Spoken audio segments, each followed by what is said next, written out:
Jericho Voss had never been one to believe in fairy tales, especially not the kind about aliens and otherworldly creatures.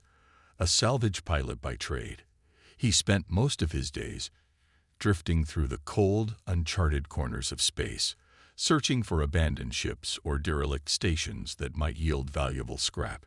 His ship, the Resilience, was a patchwork of old technology, nothing fancy, but it got the job done. He had just made a clean escape from a rather uneventful salvage job when something strange happened. The stars around him flickered. One moment, the vast emptiness of space stretched on forever, and the next, a powerful force ripped through his vessel, throwing Jericho against his seat. His head collided with the console, and everything went black. When Jericho came to, it was as if the entire world had changed. His ship, the Resilience, was dead in the water, its systems flickering weakly in the background. He was no longer floating alone in deep space. A massive, sleek craft, black as the void itself, hovered ominously above him. The ship was unlike anything Jericho had ever seen, smooth, almost living, with a dark, iridescent sheen that shimmered under the cold light of distant stars. Before he could react, a pulse of energy shot out from the ship, connecting with the Resilience and disabling all of its systems. He had no control. He was helpless. In a matter of moments, a tractor beam locked onto his ship, pulling him toward the alien vessel. Panic surged through Jericho's chest. He fought against the tractor beam, but it was useless. His ship was being dragged in, inch by inch, like a moth to a flame. He quickly grabbed his sidearm, just in case, but there was no escaping what was happening. He had been taken. His ship was hauled into the belly of the alien craft, and the air inside the vessel felt thick, almost electric. Jericho didn't know what to expect, but what came next left him speechless. The walls of the ship pulsed with an eerie blue light, and he could feel an odd, almost unnatural chill in the air. He tried to move, but his body felt sluggish, as though his muscles were weighed down by an invisible force. Then, stepping from the shadows, a figure appeared. She was tall, impossibly graceful, and cloaked in a dark, flowing garment that seemed to merge with the shadows around her. Her skin was pale, almost translucent, and her long, silvery hair cascaded down her back like liquid moonlight. But it was her eyes that drew Jericho in, the eyes of a predator, a fierce red glow that seemed to pierce through him, seeing straight into his soul. "Welcome aboard, human," she said, her voice smooth and melodic, though it carried an undeniable threat. The woman's name, Jericho would soon learn, was Zyra Vale. She was the last of the Nocteri, an ancient and powerful alien species, though she didn't appear quite like anything Jericho had imagined. She wasn't the monstrous alien he had expected. There was something strangely captivating about her. Still, fear gripped his heart. No matter how beautiful she looked, he knew she wasn't a friend. Zyra's eyes locked onto his, studying him with a mix of curiosity and hunger. "You are going to be very useful to me, human," she said, and her fangs flashed in the dim light. Jericho's mind raced as he tried to make sense of the situation. Who was she? Why had she taken him? And most importantly, what did she want from him? Jericho Voss was still trying to wrap his mind around what had just happened. One minute, he was in the comfort of his own ship.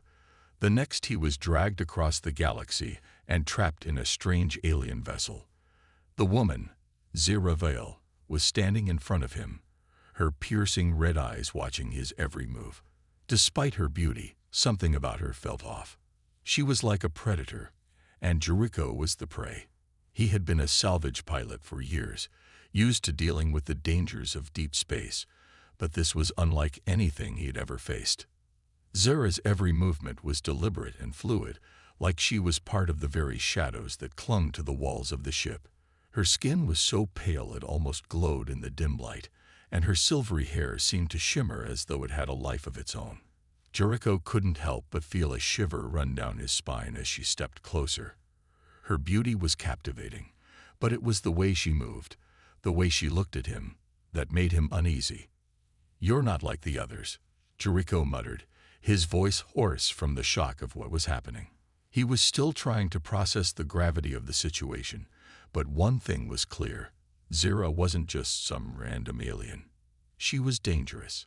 Zyra's lips curled into a smile, but there was no warmth in it.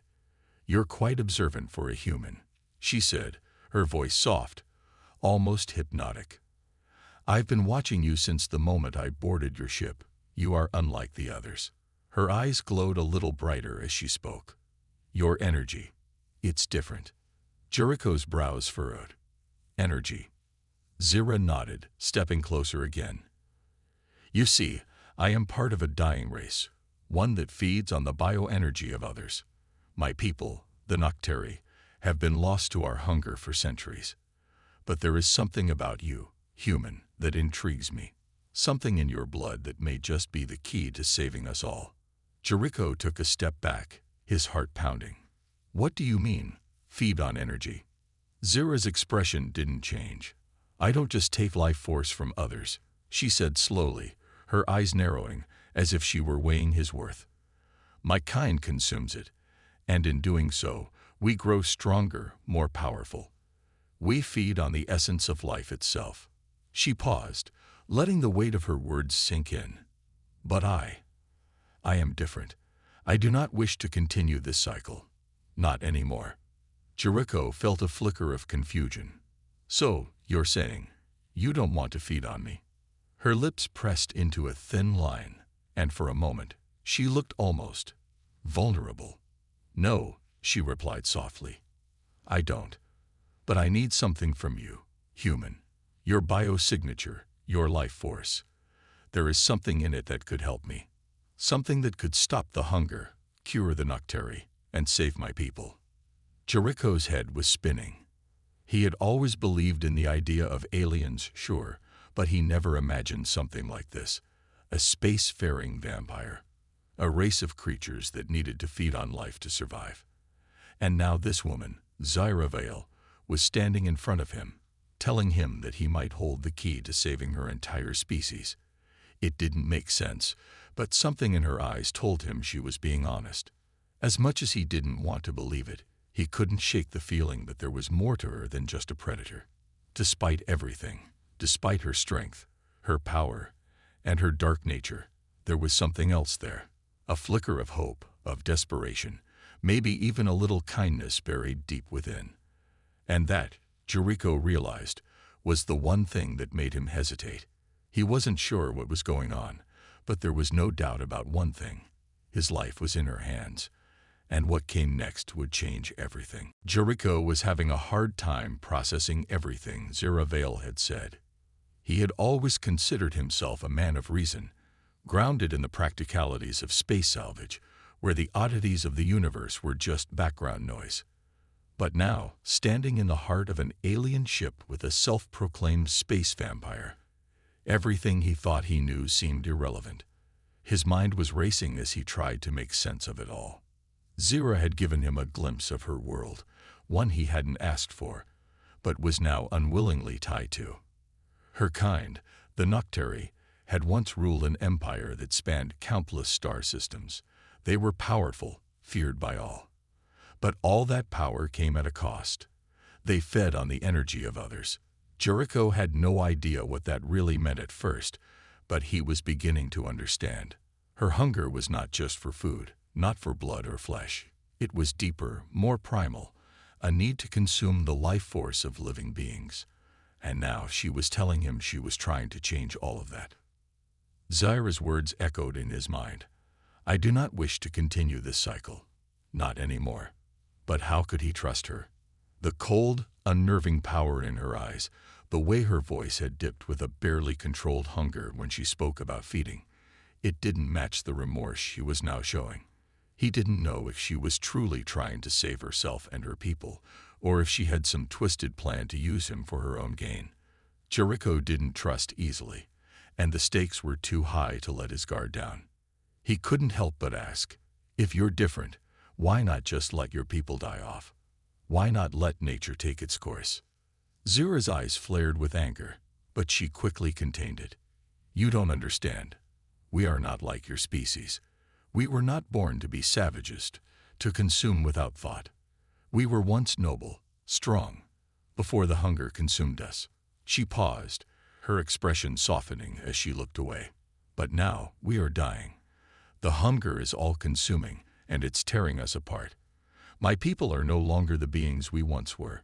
Her voice trailed off, like she was lost in thought, struggling with her own demons. Jericho was stunned. The woman before him, this terrifying alien, was more than just a predator. She was a survivor, trapped by her own nature. But that didn't make her any less dangerous. "And what do you want from me?" he asked cautiously, his eyes narrowing as he watched her carefully. Zaira's gaze returned to him, this time with a faint flicker of something like desperation in her eyes. "You're different," she repeated. "Your energy is unique. It's powerful. I believe your species has evolved in a way that could help me. If I can study you, understand what makes you different, I may be able to find a cure, a way to stop the hunger." Jericho raised an eyebrow, skeptical but intrigued.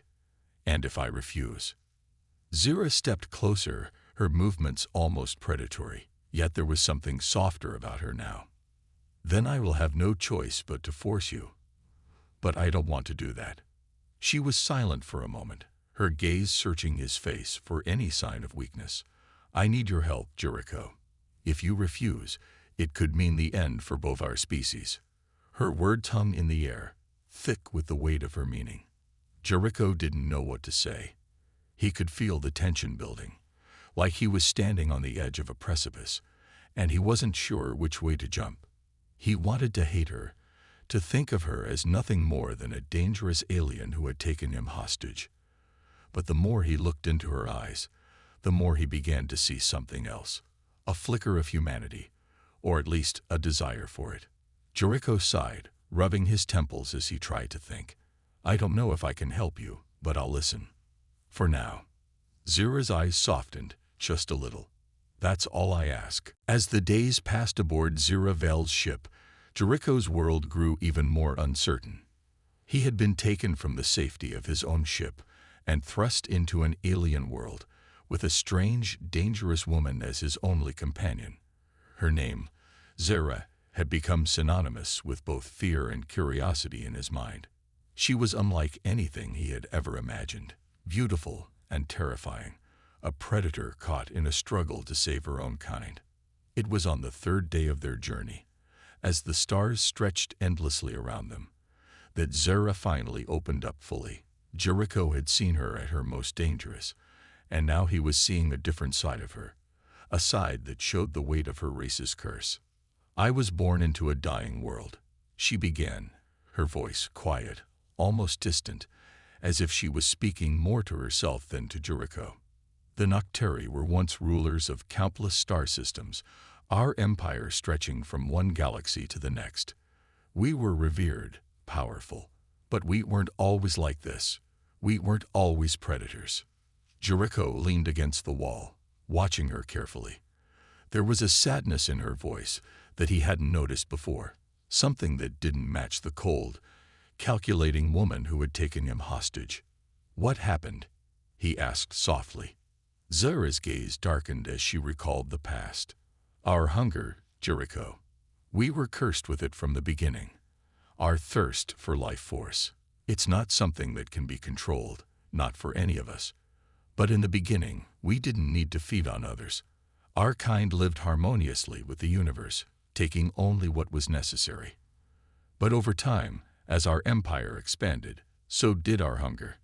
And it became a sickness, a disease we couldn't escape." Jericho felt a chill run down his spine as she spoke.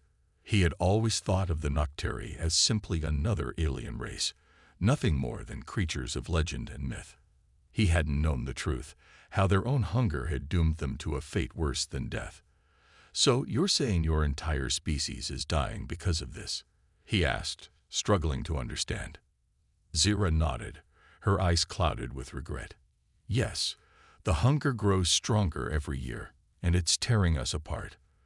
Those who can no longer control it are becoming mindless, feral beasts, hunting down anything and everything they can find to feed. My people, they're losing themselves. She clenched her fists, her sharp nails digging into her skin. I refuse to let that happen to me, Jericho. But I can't do it alone. I need your help. Jericho didn't know what to say. The idea of a species that fed on life force seemed so alien to him that it was hard to even comprehend. But what Zaira said made sense.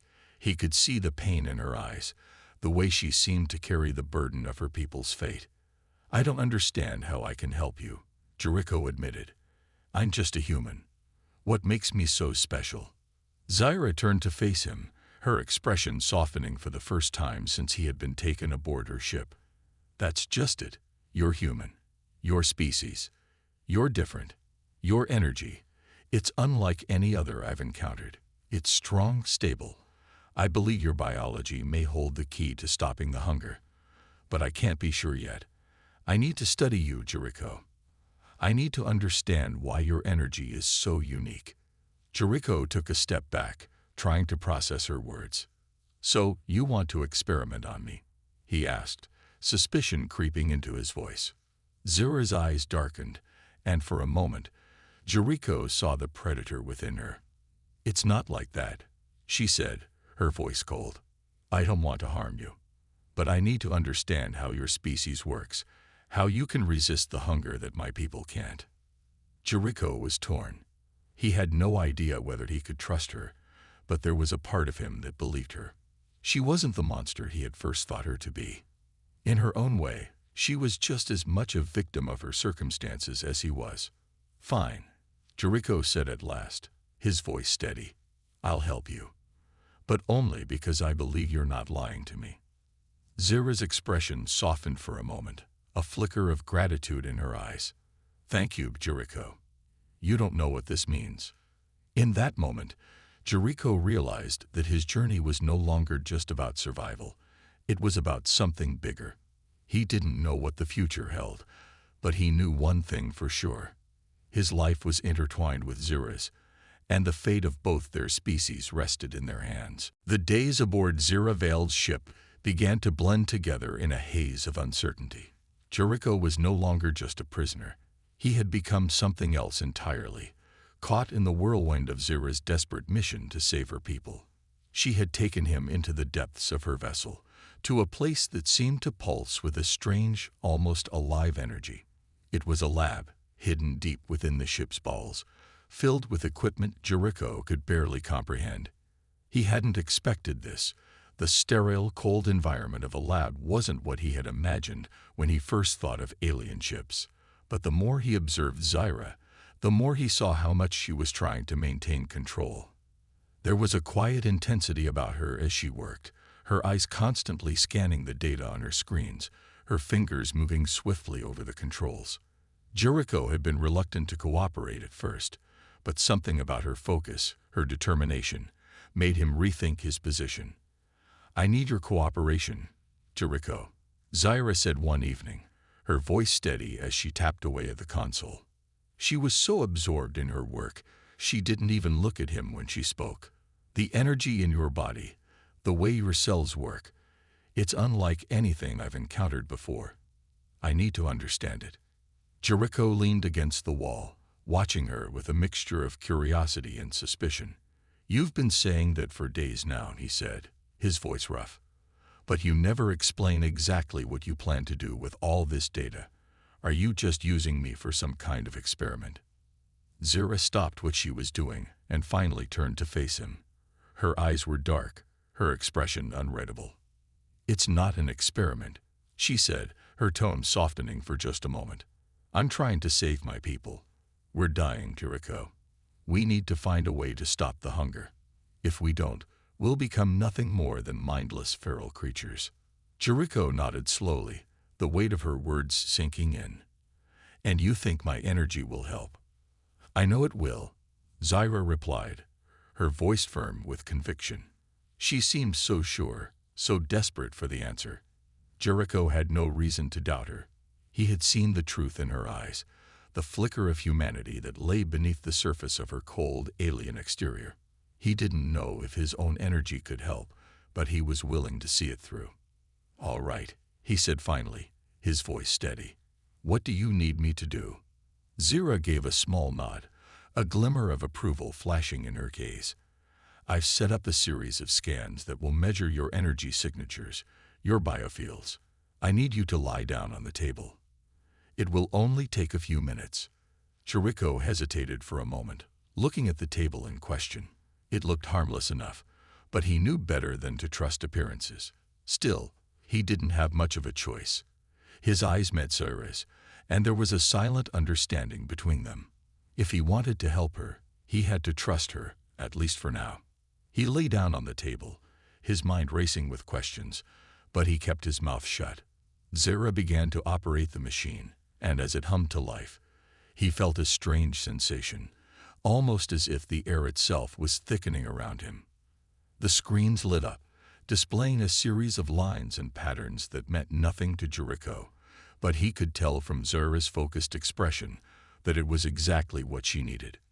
Minutes passed, and Zira worked in silence, the only sound the occasional beep of the machines. Jericho tried to relax, but his mind kept drifting back to the uncertainty of it all. What was the real cost of this? If his energy really was so unique, what would Zira do with it? Would she be able to save her people, or would she end up using him for some dark purpose? Finally, after what felt like an eternity, Zira finished her work. She stepped back from the console, her face unreadable as she stared at the results. Jericho sat up slowly, his body aching from lying still for so long. "Well?"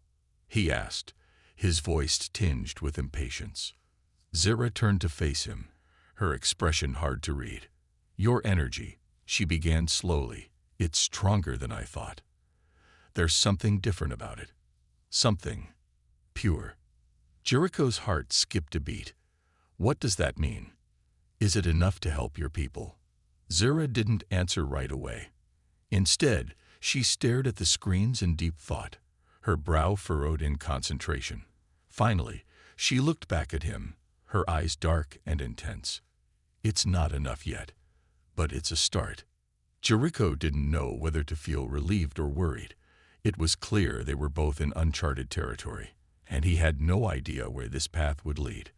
But one thing was certain, he was no longer just a pawn in Zira's plan. He was part of something far bigger than himself. The air on Zira Vale's ship felt different now. Every hum of the machinery, every flicker of light, seemed to pulse with an unspoken tension. Jericho could feel it in the pit of his stomach, like something important was on the verge of happening. He had done everything Zira had asked. He had trusted her enough to let her study his energy, to lay on the cold metal table while strange machines scanned his body, analyzing the very essence of his being.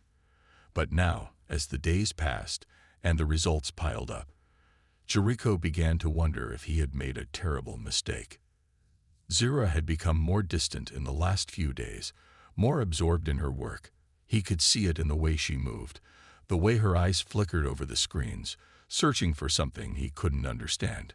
It was like she was on the verge of a breakthrough, but the strain of it was wearing on her. Jericho had noticed her tension, her quiet moments when she would stare out into the void of space, her expression unreadable.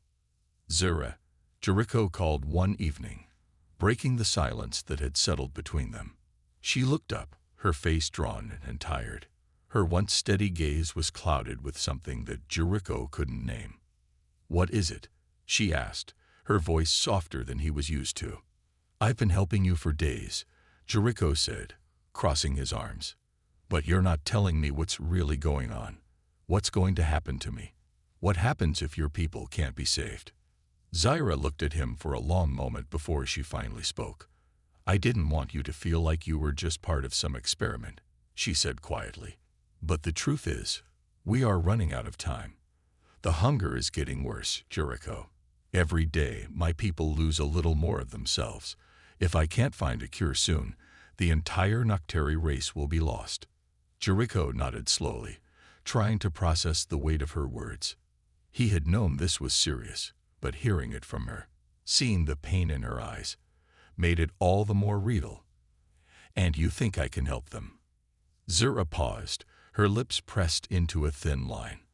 I don't know, she admitted. I hope you can. Your energy is different from ours. It's stable, pure in a way, and it's powerful.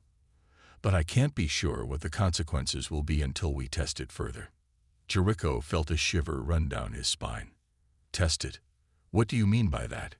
He asked, his voice sharp with a growing sense of unease. What are you planning to do with me?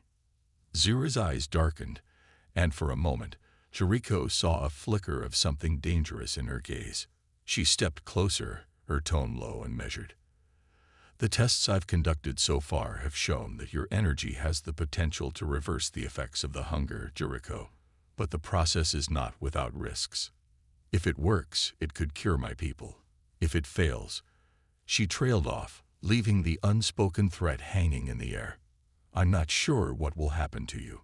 Jericho's heart pounded in his chest. The more he heard, the less he understood.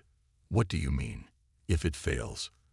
You've been saying I can help, but now you're telling me I might not survive this. Zura's expression softened, and for a brief moment, Jericho saw the weight of her desperation. I don't want to lose you, Jericho, she said, her voice barely above a whisper. I need you to understand that I would never ask this of you if I didn't think it was the only chance we had. You may be the last hope for my people, but the cost of that hope is more than I can bear. For a moment, silence stretched between them, both of them caught in the gravity of the situation. Jericho didn't know what to say.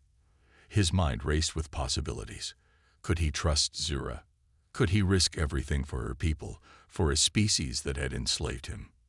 But as he looked at her, really looked at her, he saw more than a predator, more than a creature driven by hunger. He saw a woman who was willing to risk everything, who was carrying the burden of an entire race on her shoulders. He saw someone who, despite all the power she wielded, was still desperately searching for salvation. And in that moment, Jericho realized that, whether he liked it or not, he was already part of this story. He couldn't turn back now. Okay, he said, his voice steady. I'll do it, but I need you to promise me one thing. If this doesn't work, you won't let me become one of them. Zura met his gaze, her eyes filled with a mix of relief and guilt.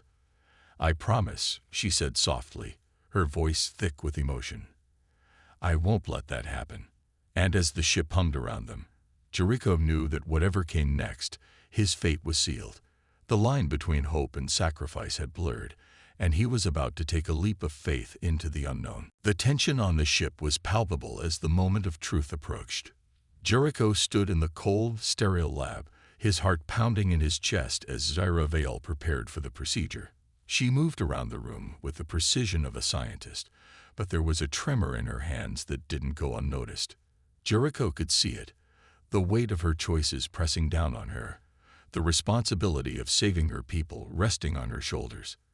He couldn't help but wonder if she had ever faced a decision this monumental before. Was she prepared for what might happen to him? Are you ready? Zura asked, her voice steady, though it was clear from the way she avoided his gaze that she was not. Her fingers hovered over the controls of the machines, which hummed in quiet anticipation. Jericho nodded, though his stomach churned with uncertainty. He had made his choice. There was no turning back now. Let's do it, he said, his voice firmer than he felt.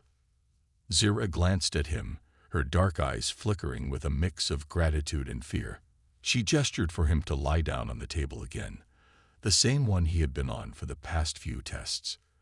The cold metal felt even more unforgiving now, but Jericho forced himself to relax, to trust in her.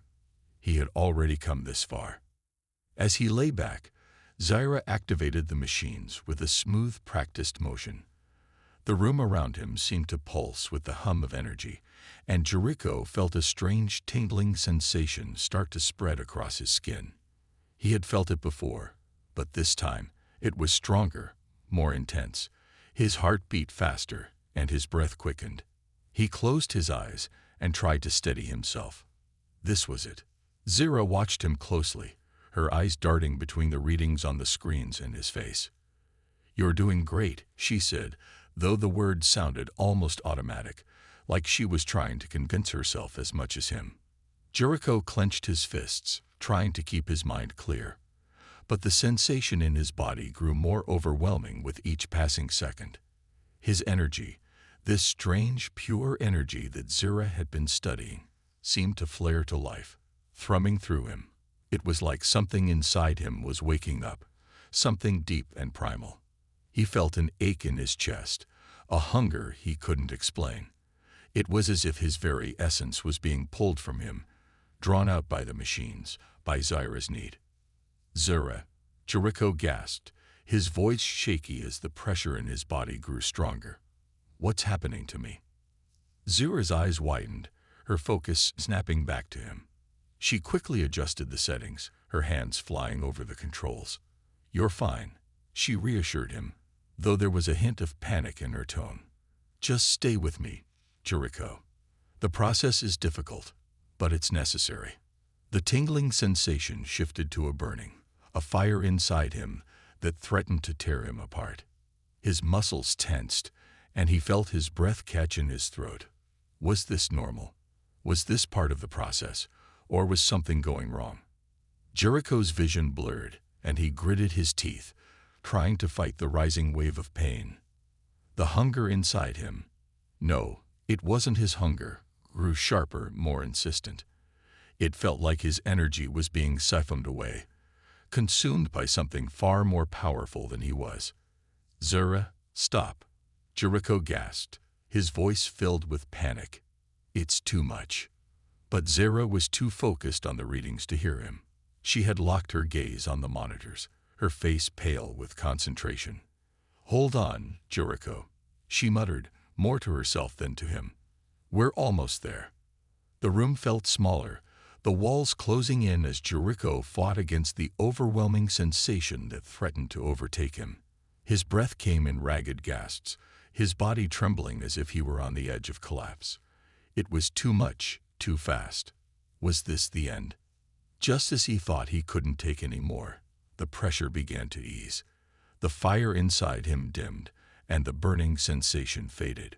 Jericho blinked, his mind foggy, but he could still feel the residual effects of whatever had just happened. He opened his eyes to find Zira standing over him, her face etched with concern and a deep, unspoken guilt. Are you all right? She asked, her voice barely above a whisper. Jericho nodded slowly, though his body still felt strange, as if something inside him had shifted. I think so, he said, his voice hoarse. But what was that? Was that supposed to happen? Zira didn't answer right away. She was studying him carefully, her brow furrowed in thought. After a long pause, she met his eyes, and for the first time, Jericho saw something that resembled fear in her expression. I don't know, she admitted. I'm not sure what we've just done. Jericho's heart sank. What had they just done? And more importantly, what would happen next? The room felt heavier now, as though the air itself was thick with uncertainty. Jericho's chest rose and fell in uneven breaths, his body still trembling from the strange procedure Zira had put him through. Every muscle in his body felt like it was on fire, but there was something else, something deeper that he couldn't place. His mind was clouded, as if a veil had been drawn over it. He had no idea what had just happened, or what it meant for him or Zira. Zira stood across from him, her dark eyes searching his face for any sign of change. Her lips were pressed into a tight line, her usual confidence replaced by a rare vulnerability. For the first time, Jericho saw her not as an alien, not as a commander desperate to save her people, but as someone who was just as lost as he was. You're still with me, Jericho? She asked, her voice cautious, as if she feared the answer. Jericho's eyes slowly focused on her. I'm here, he said, though the words felt strange on his tongue. The fog in his mind was starting to clear, but there was something different.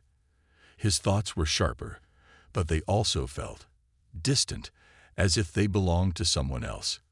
He tried to sit up, but his body felt oddly weightless, as though he was floating above the surface of reality.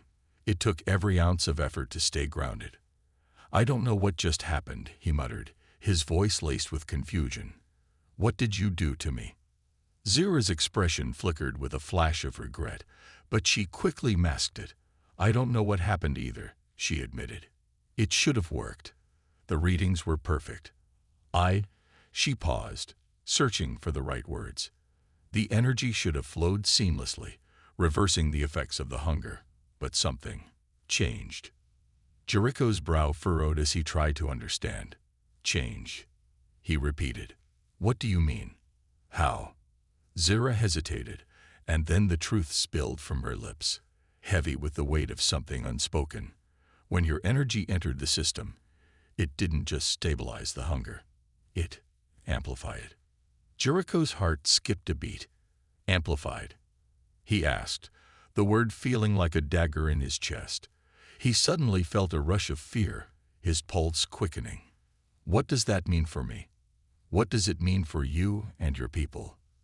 Zira bit her lip, her face clouded with guilt. It means we've unleashed something we don't fully understand." She stepped closer to him, her voice trembling as she continued. "Your energy, it's not just a cure, Jericho. It's more than that. It's like a spark, a catalyst that has triggered something much more powerful than either of us anticipated. And now, that power is growing inside you." Jericho's breath caught in his throat. "Growing inside me," he repeated, his voice cracking. He could feel the weight of her words settling into him, and the fear began to bubble up from deep within. "What happens if it grows too much? What happens to me?" Zira's eyes softened with sadness, but there was no comfort in her gaze. "I don't know," she confessed, "but I fear that if we don't find a way to control it, your energy could consume you. It could change you. It could turn you into something unrecognizable." Jericho's mind raced, his pulse thundering in his ears. He wanted to argue, to tell her that she was wrong, that there had to be another way. But deep down, he knew that Zira wasn't the kind of person to lie about something like this. She was scared, just like him. He could feel it now, the energy inside him, thrumming just beneath his skin. It was stronger than before, more powerful. He could sense it pushing against his chest, as if it wanted to break free, as if it was alive. His hands clenched into fists, and he could hear a faint hum in his ears, like the sound of a distant storm building on the horizon. "What are we going to do?" he asked, his voice strained. Zira's shoulders slumped, the weight of their situation pressing down on her. "I don't know, but we have to act quickly. If your energy continues to grow, it could become too much to control. We need to figure out how to either release it, or we might lose you." The words hit Jericho like a physical blow. His heart pounded in his chest as he tried to comprehend the reality of the situation. He had agreed to help Zira, to trust her.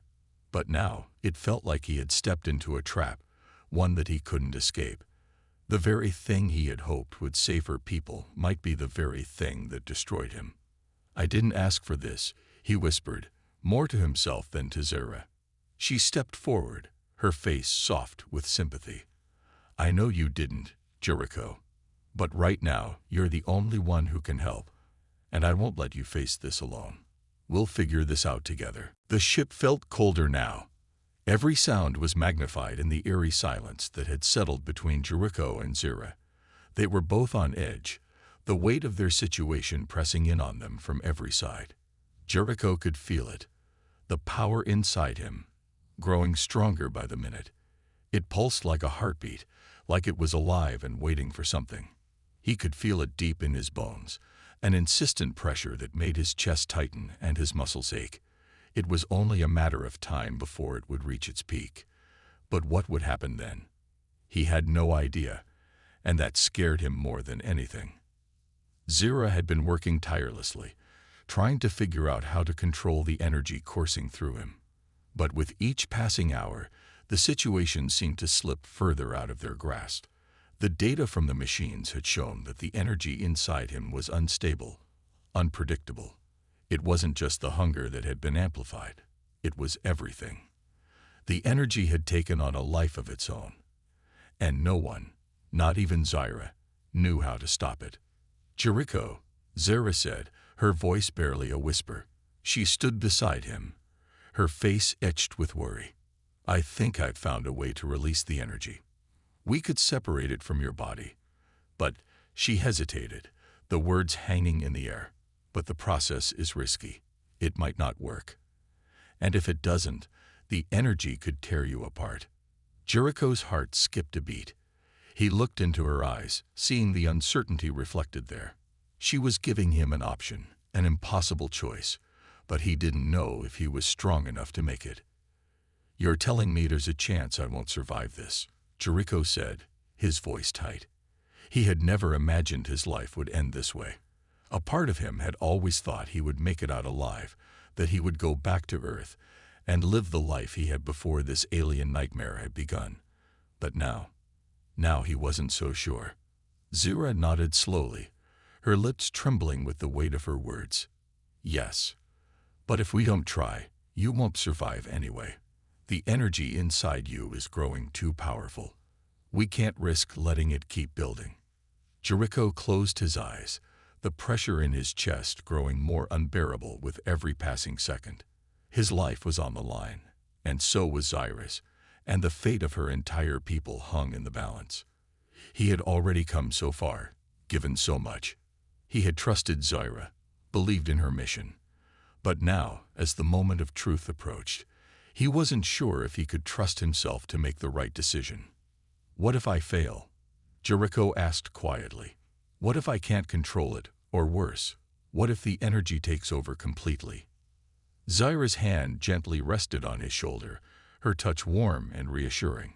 "You're stronger than you think, Jericho," she said, her voice soft but firm. "You've already proven that. I've seen it in you, the way you fought back when you had nothing. If anyone can control this, it's you." Jericho looked at her, searching her face for any sign of doubt.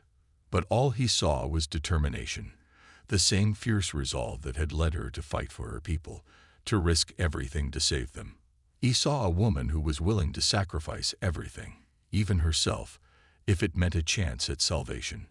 And in that moment, Jericho knew what he had to do. "I'm ready," he said, his voice steady. "Let's do it." Zyra's eyes softened, and for a brief moment, the burden of their mission seemed to lift. "Are you sure?" she asked, her voice barely more than a breath. Jericho nodded, taking the deep breath. "I've made my choice. I'll face whatever comes next. For you, for your people, for us." Zyra didn't answer right away. Instead, she stepped back and began preparing the machines once again, her hands moving with practiced precision. Jericho could feel the energy building inside him, pushing against the confines of his body. He could hear the faint hum of the machinery, the soft whir of the equipment as it prepared for the final step. He closed his eyes, trying to steady his breathing, trying to calm the storm inside him. This was it. There was no turning back now. Whatever happened next, he was ready. He had to be. The hum of the ship seemed to grow louder, and Jericho felt the world around him fade into the background as he focused on the energy inside him. The raw power that had once felt like a curse, but now felt like his only chance at redemption. As Zyra activated the final sequence, he braced himself for the pain, for the release, for whatever came next. And then, with a surge of energy that took his breath away, everything went white.